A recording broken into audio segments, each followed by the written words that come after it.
So welcome to another episode of Teen Minds Redefined, where we redefine how we support our teens through high school and beyond, and the relationships with their teachers in school and with their parents.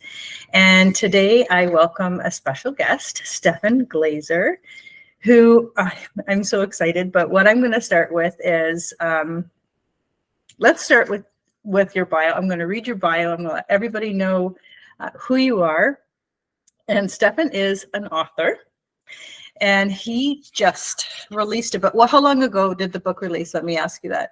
That would have been July 31st was the release date. Beautiful. So the title of the book is Tools for Navigating Neurodivergence, the Mental, Physical, and Social. Stefan Glazer, a professional pet photographer who has had a life of constant battles against an unknown foe, severe inattentive ADHD.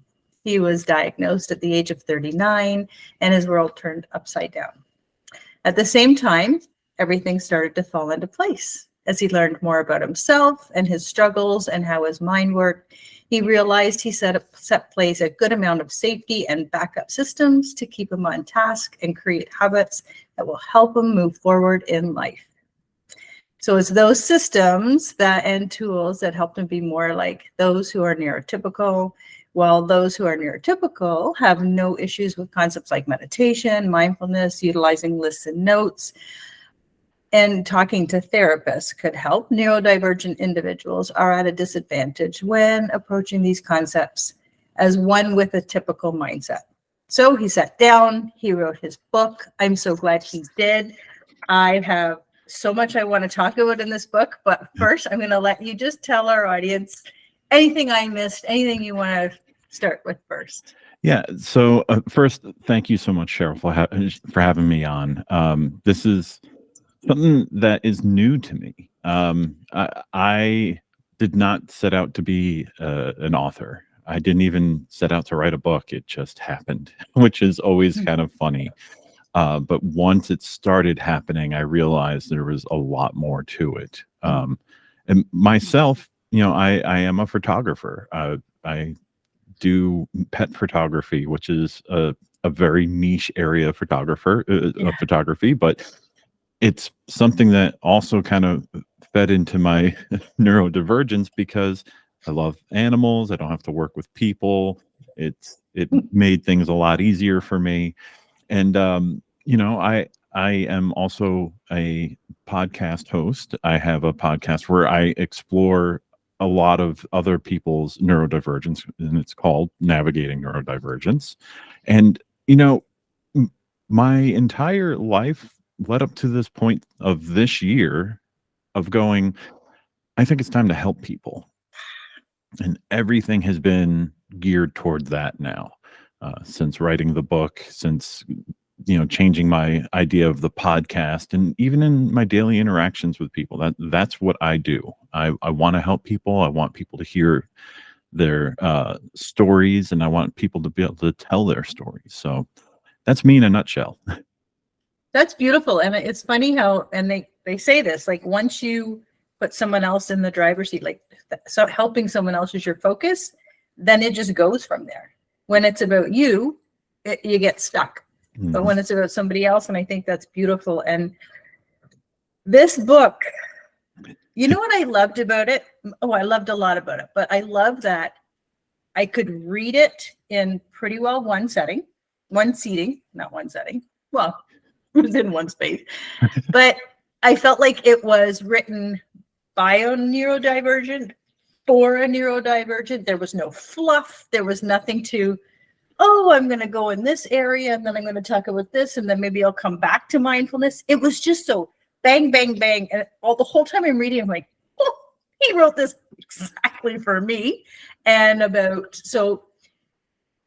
spent 25 years working. I'm a special ed specialist. So I spent 25 years working with teenagers, neurodivergent teenagers. And when I first started launching this podcast, it was going to be for neurodiverse teenagers. But then I kind of sat down and thought, kids struggle, period. They don't have to have a diagnosis to struggle. Yeah. So I felt like I was doing like this reverse exclusion. I was excluding all the typical kids. So I thought, let's put this all together. And that way too, if people are hearing what we're talking about and their kid doesn't have a diagnosis and they're going, this sounds very familiar, then maybe that's helpful. Yeah, I think that's actually really really a good way to approach it too, because a lot of kids don't fit the stereotypical neurodivergent diagnosis, because everyone thinks like, oh, for ADHD they have to be bouncing off the walls or everything. That's why my diagnosis was interesting and understandable, because my entire life growing up I struggled, but I kept it all inside. I masked I didn't even know what masking was, but I did. I wasn't hyperactive. I had issues all through school, but people never saw it because I wasn't bouncing off the walls. I wasn't constantly fidgeting. I wasn't doing all these things that everyone goes, oh yeah, well, back then it was ADD. Yeah. So no one saw it. And I just continued going through life like, man, this is hard. Yeah. Well, and maybe I'm being a little gender biased, but I feel like for women, it's very much masked, because not only do we present differently, but we also very often come with the people pleasing. Yeah. So the priority is like, oh, I can't, I really want to, but I can't because I need to stay in this box. And so I find that women, Yeah, the diagnosis with women, it's frustrating to see too, because it gets labeled as, oh, she's just being like a little aloof or whatever, and it always falls into like, she's just being a lady, it's fine, or she's just being a little princess or a little girl, and no one thinks about it, and you're just like, no, these are telltale signs. Like, you should actually pay attention to this, because what you might think is like typical, stereotypical, like little girl behavior, there might be some flags that you need to actually look for. Yes. And a lot of the people that have been on my podcast, I talk to a lot of female neurodivergent people, and that is a common thread through all of them. They're like, growing up, everyone just thought I was like, she's a little silly and she has her little things, but she's just, having a great time being a fun little girl, but not realizing that she's struggling.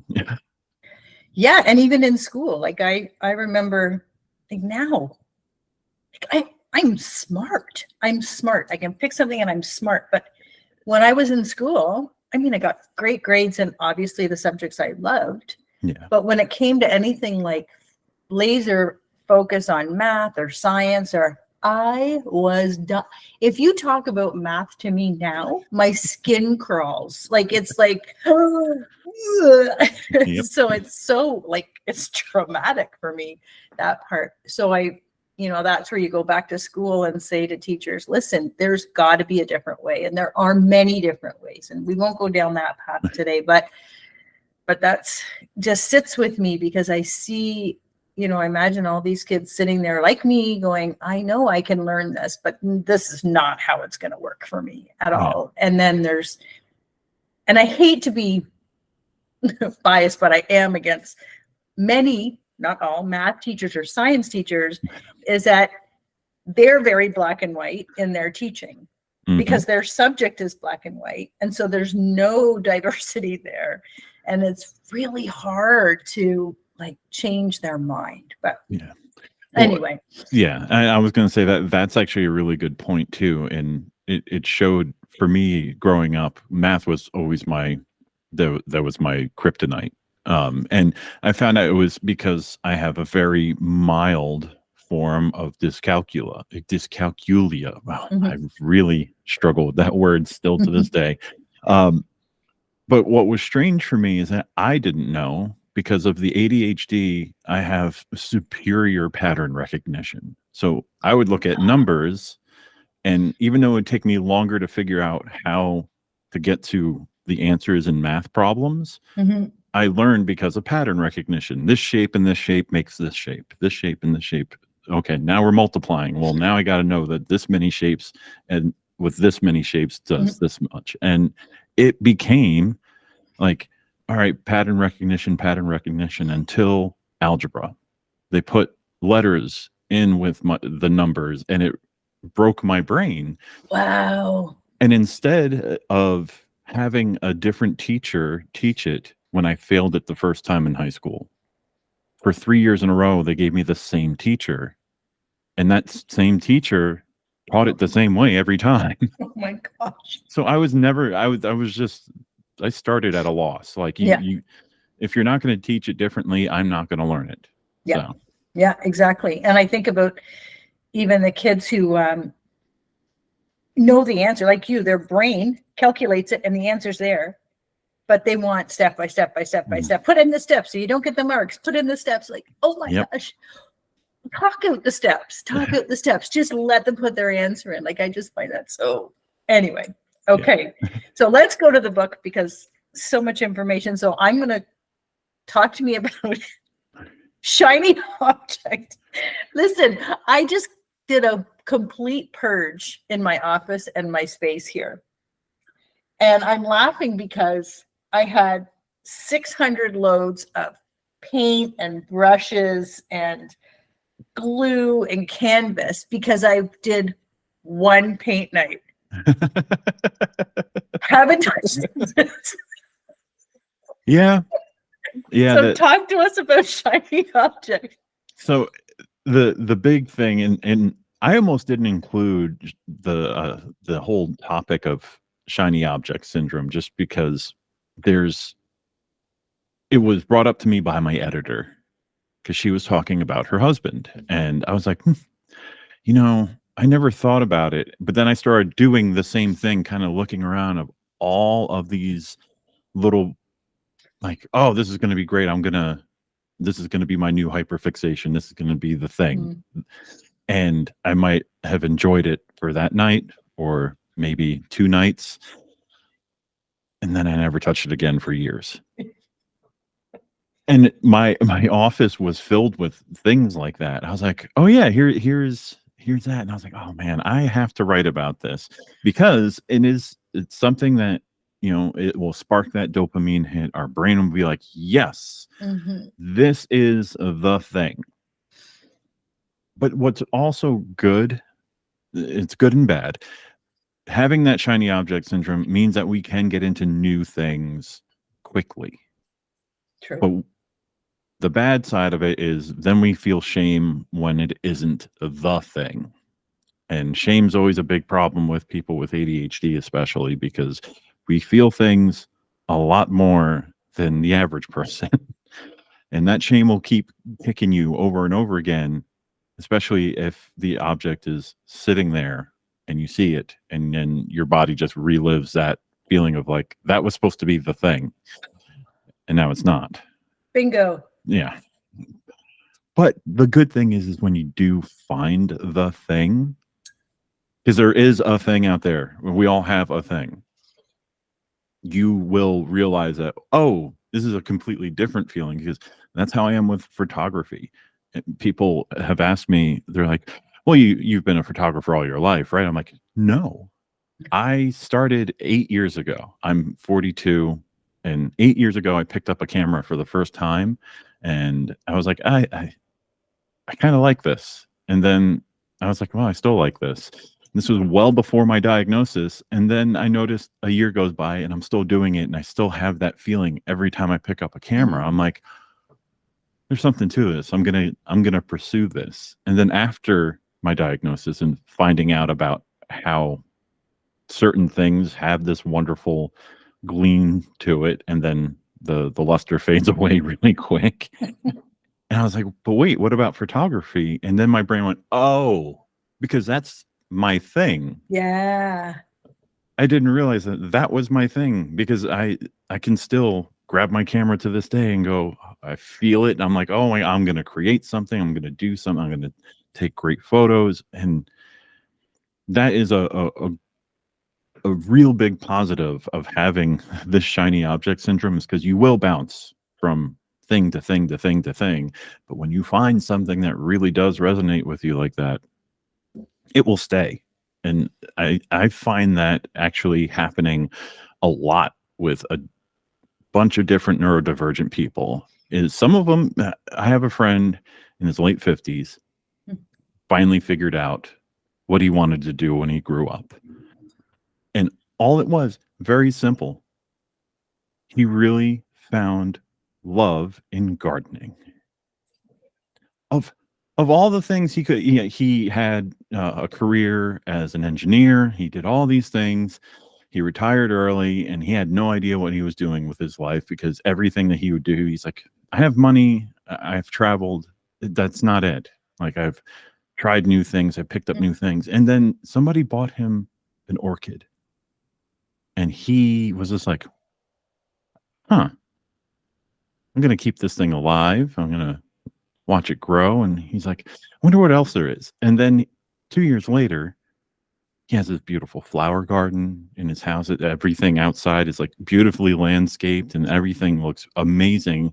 He does it all himself because that's his thing now. And he actually helps other people in the neighborhood. And he, like, consults people. I'm like, you found what you wanted to be. What you wanted to be a florist and a landscaper, like all these things that make no sense to somebody who's an engineer. Like, but you found it when you're 58 years old.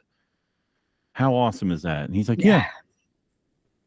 It's beautiful. Like, it's a syndrome that is kind of like it's like a cheat code to find your thing, because a lot of people don't find their things.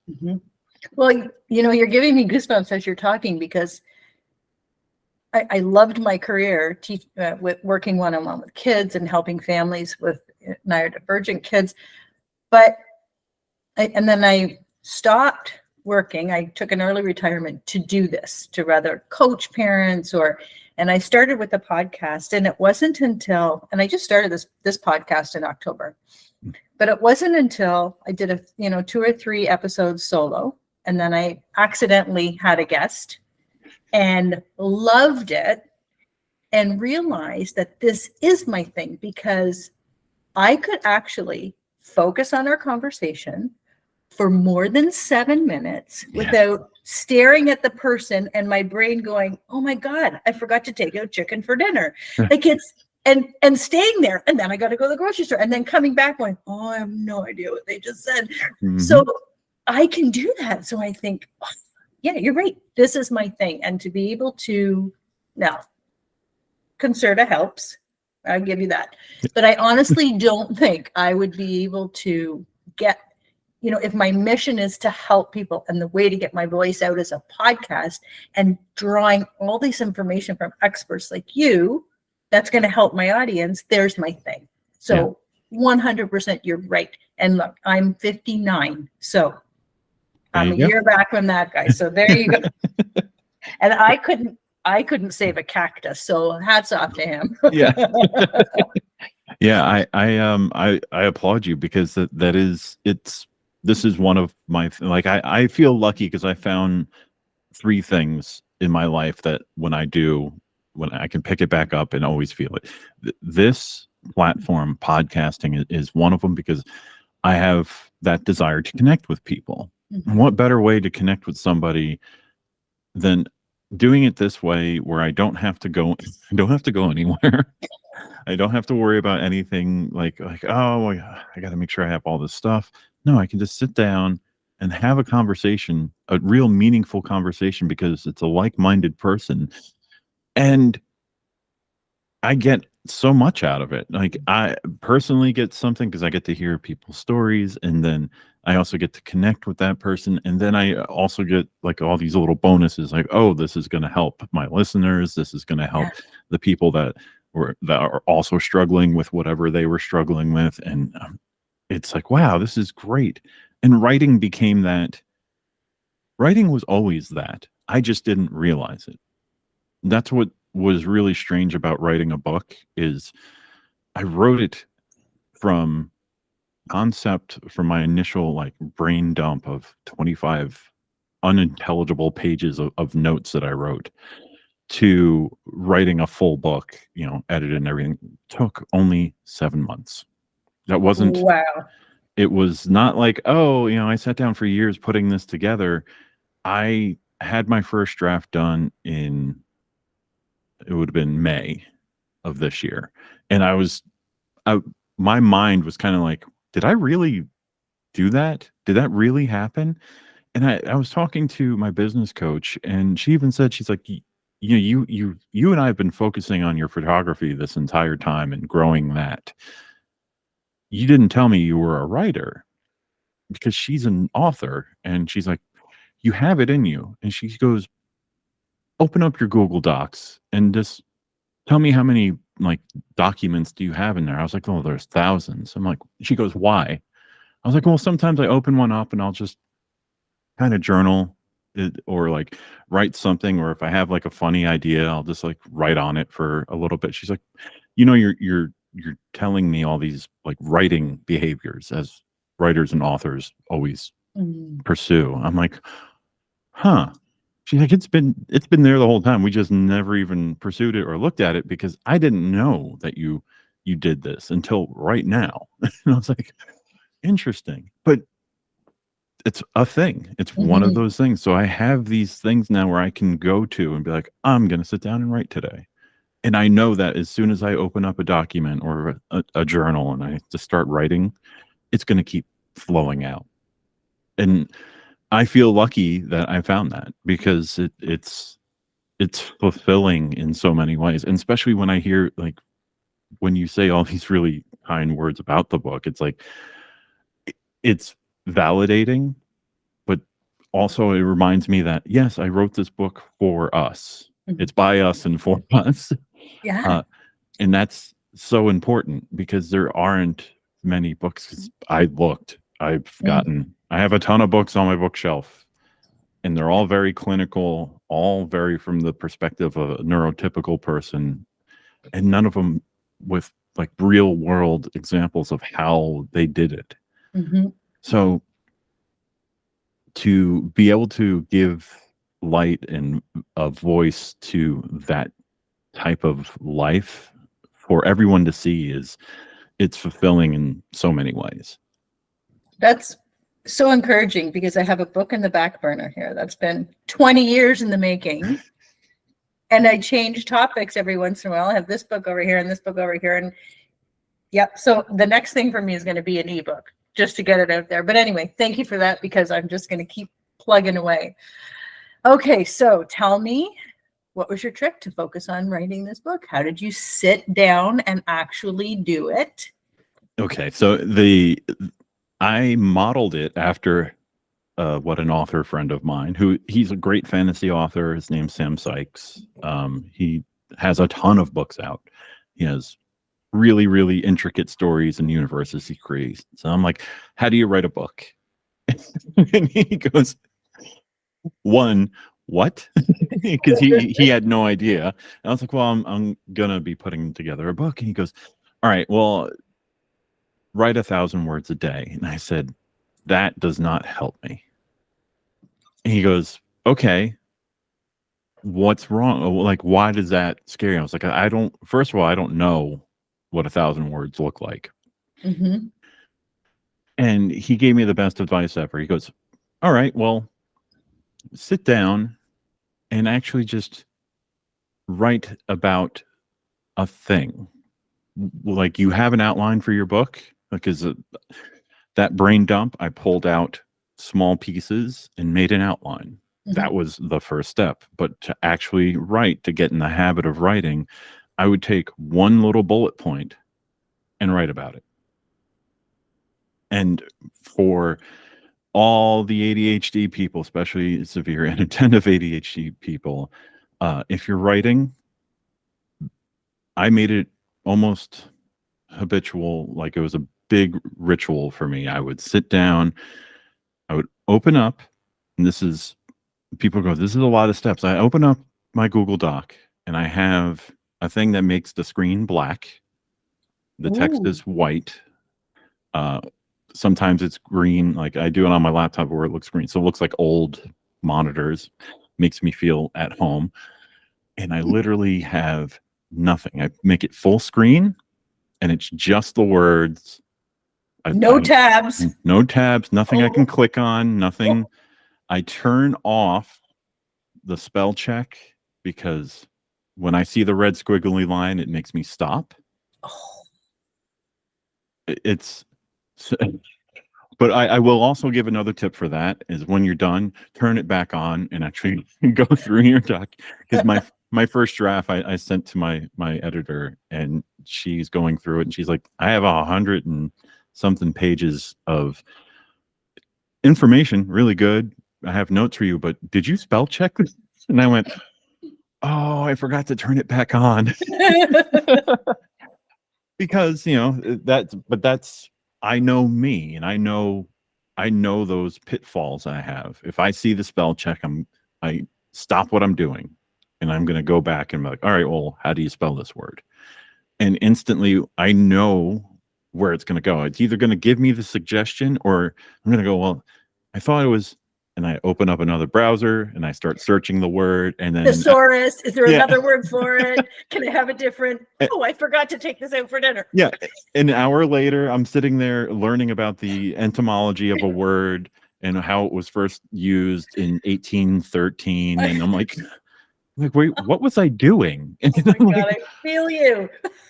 So yeah, it's all about limiting the distractions. And some people like having like white noise. White noise is fine. You can have a little like sound machine. That's great. I use a lot of non-vocal music when I write. Some people do classical music. That's fine. I have a playlist of spa and like spa music. And it's really soothing, really quiet, very serene. And that's what I'll do. I'll sit down and I write. And when I'm done, when I feel like, all right, that's all I'm getting out today, I'll do a word check. And most of the time, it's around 1,000, 1,500 words. Sometimes it's like 300 because nothing else was coming out.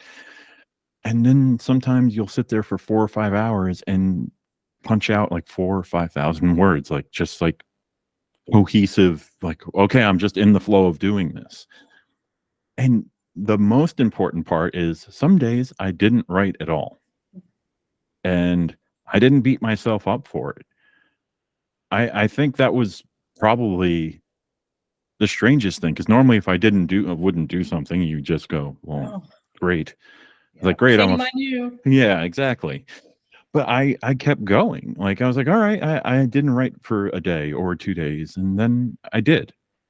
And then by the time everything was done, people were like, well, if you did 1,000 words a day, you should have like 300,000 words. I'm like, listen, no one wants to read a 300,000 word book. That's insane. I was like, I'm making this for people with problems with attention. Either they're too much or too little. And what's going to happen is if I bring out a book that's as thick as a dictionary, they're going to freak out and just toss it. Yeah. This is broken down to a point where it gets to the point. It shows you what I did and where I struggled and where I got through it. That's the important part. And I'm going to keep it. I was like, I have to keep it under 200 pages because I know me, and I kept writing it for me, and that because I knew I'm the audience. Exactly. I was just going to say that. I said that you wrote it for me, but you didn't. You wrote it for you. Yeah. And that's what made it so relatable. So relatable. It's funny with the music. I tried to do the instrumental, and then I would do instrumental, but it would come up with like an instrumental of a song I knew. That did not help. Nope. At all. So you're right. The spa, I can't do the white noise. It doesn't make sense to me. But the spa music where it's just, I usually like key in focus, classical, instrumental, whatever. Yeah. And then I get that. But yeah, it was so funny. I'm like, oh, that's a guitar song for this. And then, yeah, then I'm done. Yeah. I keep it to the spa music or some things with like binaural beats. It's always good for focusing. But what I learned is I was like, oh, I'll just put my creative playlist, like when I paint or draw or do stuff like that. And I did that. And I was like sitting there typing, and what I started realizing is I was typing out the lyrics to the song that I was listening to. I'm like, oh, this is a problem. I was like, I have to go back and reread what I wrote, because half of it is song lyrics and half of it is. Oh my gosh. I was like, okay, no words, can't have words. Oh man. Okay, so let's go to, I want to talk about the diagnosis itself, and I want to talk about something that I don't think a lot of people know about, the rejection sensitive dysphoria. Yeah. I think that's really, really important, because you see, and I don't call behavior, I call behavior a communication of something that's not working. Yeah. But you see, that kind of communication coming out, I think, because, and I'm talking teenagers and up. So can you speak to that? Yeah, RSD is one of those things, because there's like I always say that ADHD is like, there's an iceberg, and everyone sees like, oh, daydreaming, or they're bouncing off the walls with hyperactivity, but below the surface you start getting into these more nuanced and bigger issues. RSD is a big one for me, because I didn't understand why I would have reactions the way I did to things like criticisms and rejection. And what I really noticed is I don't get RSD from, I don't, it doesn't get triggered by people that I don't care about. This is the big, Interesting. it's, maybe it comes from being in graphic design and doing all this stuff where you have to be critiqued by just coworkers that you don't like. For me, I honestly didn't care about them, but it was like, oh, you didn't like my design. That stinks. Oh well. But for me, when it's a loved one, a good friend, family member, people that I trust, and I perceive a negative interaction or perceive an attack on me, even though it could be just an innocuous type of question they might have asked, the fact that RSD will trigger this physical response, not just emotional response, because the emotional dysregulation is part of it, but Yeah. this physical pain that this person doesn't like me, they're mad at me, I can't do it. And then it instantly turns inward. Like, I can't do anything right. This is horrible. Like, what's wrong with me? They don't like anything I do. I can't do anything. And it amplifies and grows exponentially so fast if you don't have a way to notice it happening. And the biggest example I always kind of give people is when somebody will ask me, it can just be a simple question, and it will be a simple question like, what did you do today? And I'm just like, oh no, what did I do today? Oh crap, I didn't do anything today, did I? Like, wait, or do they know I didn't do anything? And all this is happening internally. Mm-hmm. And they don't know. They just wanted to have a conversation about what you did today. But now you think you didn't do anything. And this whole frustration of like, great, this person that I love and care about thinks that I didn't do anything. And none of this is really happening, but it's happening inside. And we react, our bodies react, everything gets all wonky. Like, it's probably one of the most frustrating parts of the ADHD iceberg, because without knowing what it is, first of all, knowing what it is your first step of the battle of knowing how to work with it. But knowing that feeling and knowing when to pump the brakes and go, wait a second. What did they just ask me? Let's repeat those words. What did I do today? oh, they just wanted to see how my day was. They're not attacking me. They're not out to get me, which is a horrible thing to say. But it Yeah. feels like that's what it feels like. It feels like great. And then you physically feel the shame of like, oh, I didn't do anything, or I didn't do the right thing, or anything I say to them is going to be wrong. And you live these internal struggles when all it does is hurt you and confuses them. I mean, that's really what's happening. Yeah. And to stop and be able to like turn it around takes a lot of practice. Okay, so let's talk about, you're the parent of this kid who's having an unusual or overreactive. What do you say to that parent? What can they say to their kid? And this is just because it's coming from my experience. You don't say, what is wrong with you? Because that's just gonna amplify it even more. You can honestly do two things. One, the simplest one is to honestly just say, this wasn't meant as a personal attack.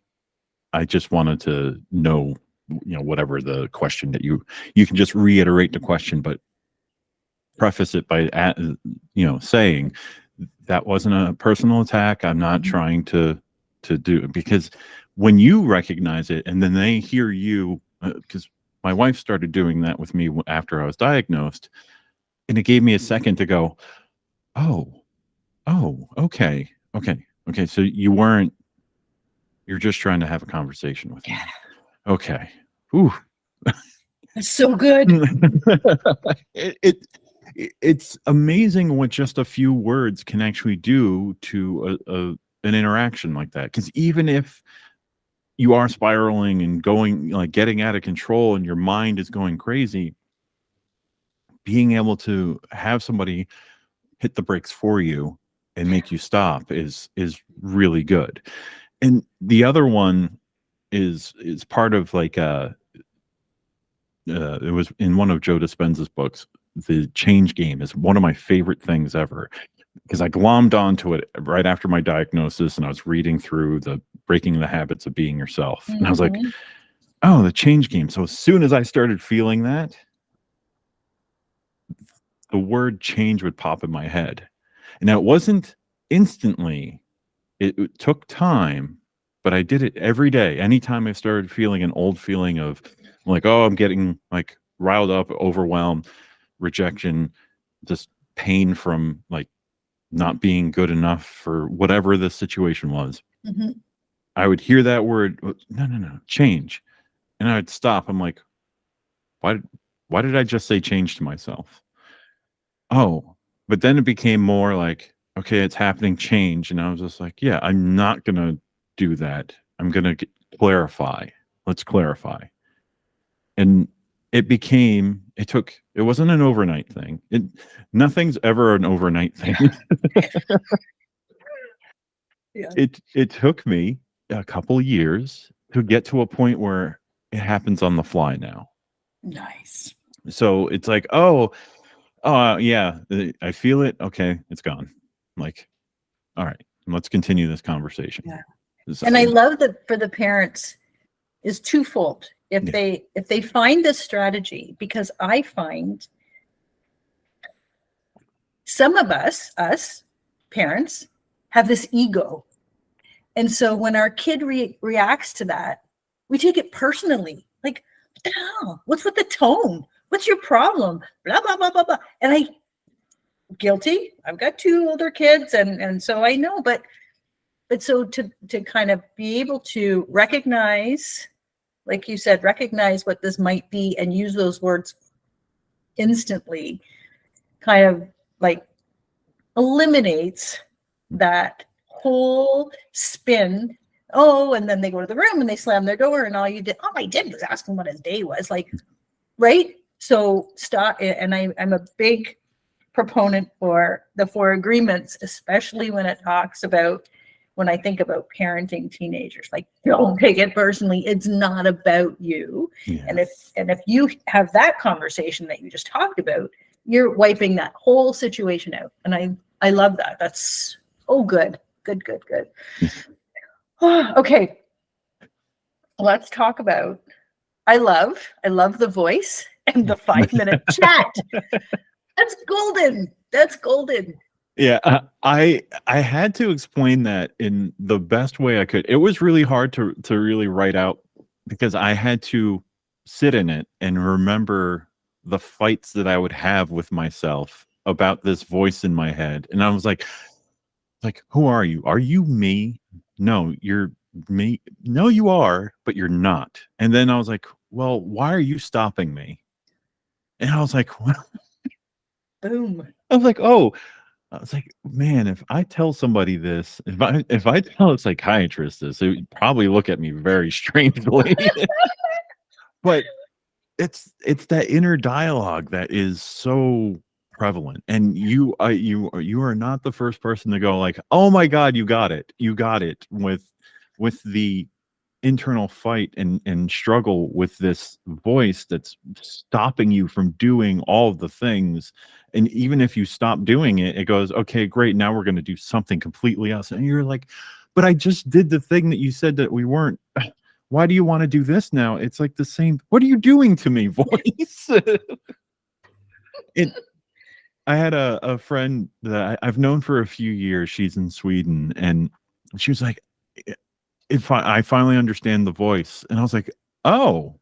She's like, yeah, I kept reading it, and I thought it was like a translation issue, and I just didn't, the English brain wasn't working reading it. But then I was having the argument internally while reading the thing about the voice, and I was like, okay, this makes sense now. I was like, that's a perfect example of what that voice is, because it can be quieted. There are ways to do it. Can you shut it up forever? No, because that's how our brains are wired. But you can find ways to distract it so you can be present with a moment and have intention and focus. But it's not easy at first because he won't shut up. Yeah.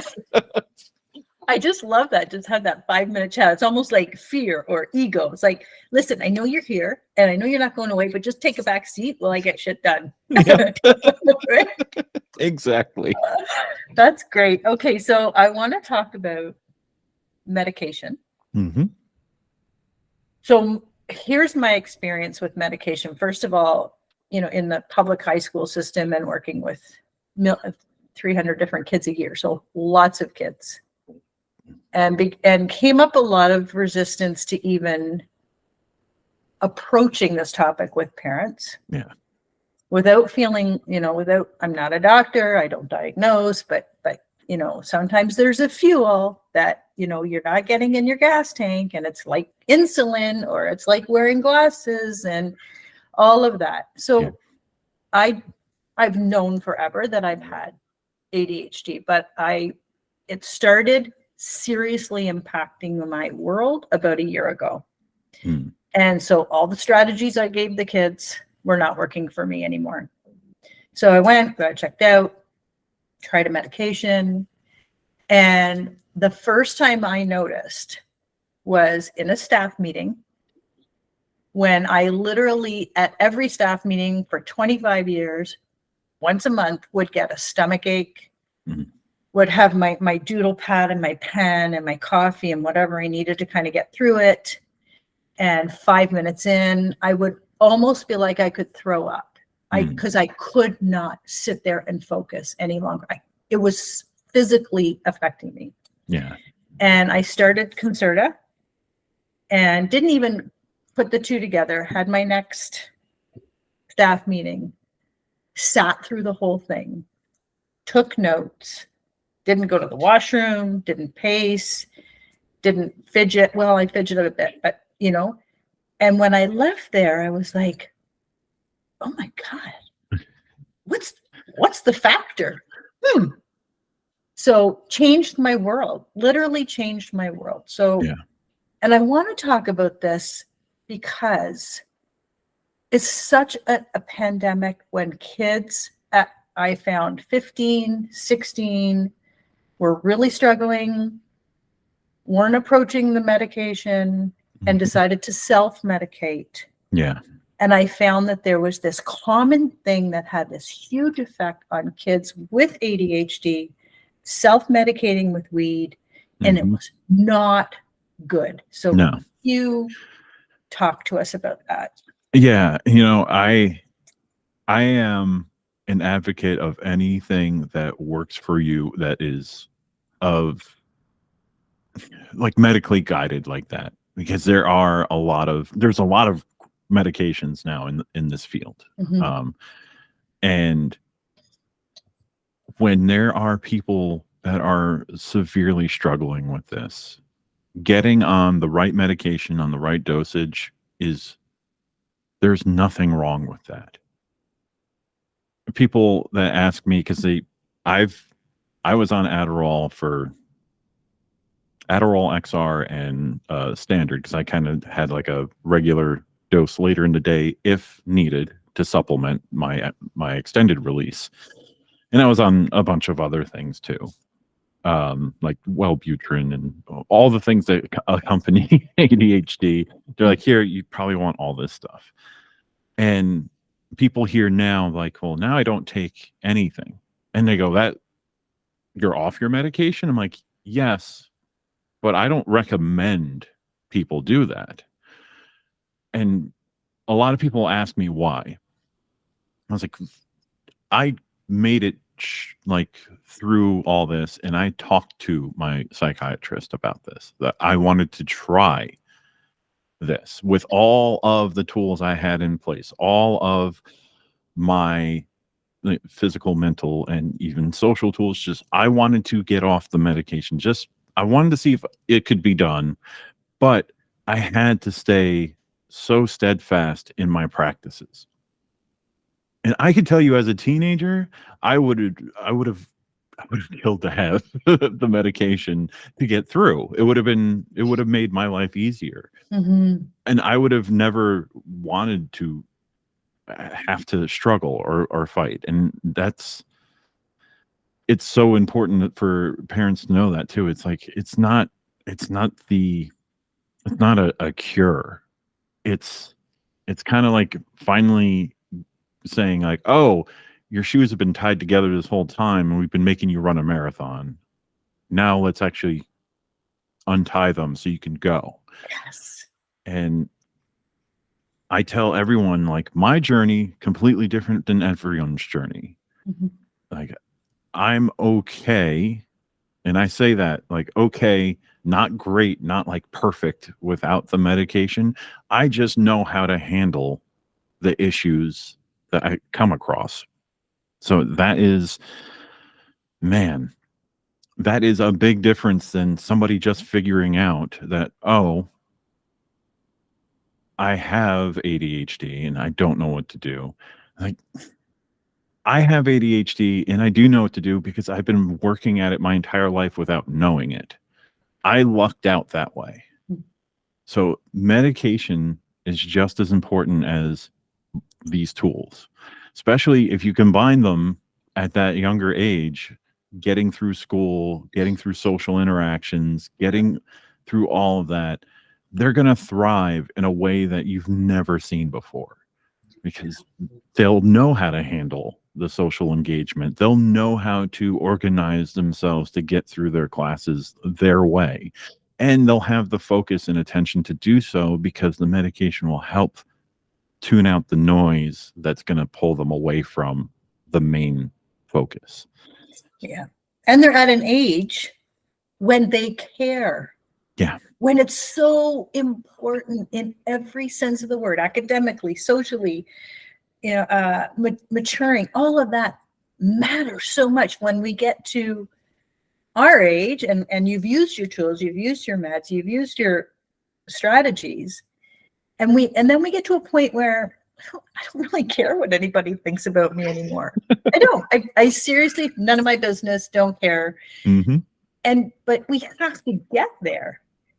Kids aren't there, and we have No. to recognize, like, we can tell them all we want. Oh, what people think about you, none of your business. They think that's the lamest thing they've ever heard.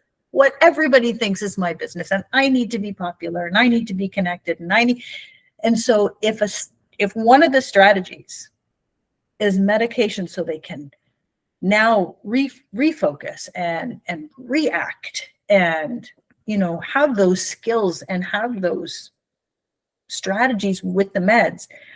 Oh my God, like you're putting the sunshine in their high school years. It's hard enough. It's hard enough. Yeah. Typical students, academically strong students, all of that. Even that's hard. Yeah. Let's throw this into the mix. Oh Lord, it's a problem. It is. Yeah, it's I look back at my high school years and everyone goes, "Oh, aren't you fond of them?" I'm like, "No. I hate it. I hated it so much because I couldn't do it." Mm-hmm. For being told and having the test grades show, like, yes, hyper intelligent, that's great. Yeah. Well, why aren't you applying yourself in the class? And I was like, well, because I'm bored. Yeah. I can't be here listening to this because it's not how I want to learn it. Yeah. And you won't let me learn it how I want to learn it. And to force me to learn it the way you're teaching it is not going to work. I know if I had been on medication back then it would have been not Adderall, it would have been probably Ritalin. Mm-hmm. It still would have given me that ability to not swing off the path of like, all right, well, we're going to be here and we're going to learn about whatever nonsense we're learning about today. Math. Yeah. So, but it's so true though. It's like people look, well, the medicine's a crutch. I was like, so let it be a crutch. So if you have a friend with one leg, you're not going to give him a crutch because that's what you're doing. You're going, come on, you can do this. You have a leg. Well, just hop to it. Like, come on. It's like, just give him the crutch. Let him get through some of the craziest years of your life with your hormones going crazy. All this stuff is happening. You're getting bombarded with knowledge that you don't know what to even do with. And just, you're trying to be a kid at the same time, which is like, okay, what do you want me to do? Do you want me to be a grown-up? Do you want me to be a kid? So let them have some focus. Because I know all my neurotypical friends from high school. I have one that I'm still friends with because the rest didn't understand the whole thing. But I remember him, he didn't have an issue. It was just like he had task prioritization. He knew what he had to do. He would get things done and his weeks would be scheduled. Surprisingly, not OCD. Just very organized.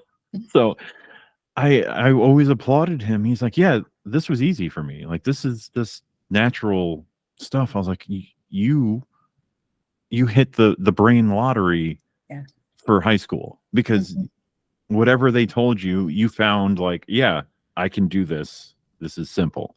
Mm-hmm. But for somebody like me, I would sit there and like, it would just be this constant wall. It was just a wall I would run into. Not knowing that I could just step around it or, oh, it's actually just like knee high. I could step over it. It was just a constant wall in front of me. So yeah, medication, especially in teenagers, like people go, oh, they're over medicated. I'm like, no, they're underdiagnosed. That's the big problem.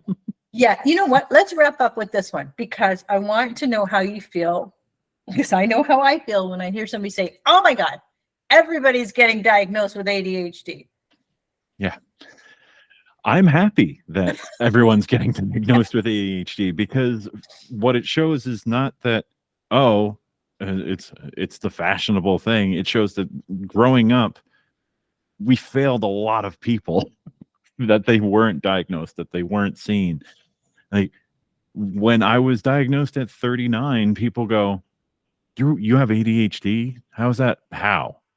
And I just rattle off everything that I go through, and there's like, huh, that sounds like me, actually. I'm like, yeah, you should probably just go go Mhm. get it done, like talk to somebody about it. Like, you'd be surprised what comes up and things like that. But yeah, I'm happy more people are getting diagnosed, because more people are finding out that my brain works differently. And when you find the way that your brain works, life becomes easier. Oh my gosh, yeah. Yeah, I'm so glad you said that, because that somebody actually said that to me yesterday. Oh, I feel like everybody has ADHD. And I'm like, oh, thank God. Thank God people are talking and admitting it and looking for help and getting what they need. Thank God. This is what we want. Yeah. So I feel like I could talk to you for about 12 more hours, but I don't think we're allowed to do that on a podcast. But everybody needs to read this book. Every parent of anyone just needs to read this book. It was so good. It's a one-seating read. It's got so much information. I'm so glad you wrote it. I feel like you just wrote it for every kid I ever taught, for every kid I ever worked with, and for me. So thank you. And just tell us where we can find you. Tell us, yes. Yeah, you can actually go to navigatingneurodivergence.org. That's probably an easier way to find me, or stefanglazer.com. And both ways, they have all my links to all my socials, to the book, to the podcast, to everything under the sun. And for everyone who has ADHD, don't try to memorize that, because I'm going to put it in the show notes. Yes. Yes. Thank you, Stefan. It's been such an honor and a pleasure, and I've learned so much, and I hope we just get to do this again. Yes, definitely. Thank you so much, Cheryl, for having me. This was really fun.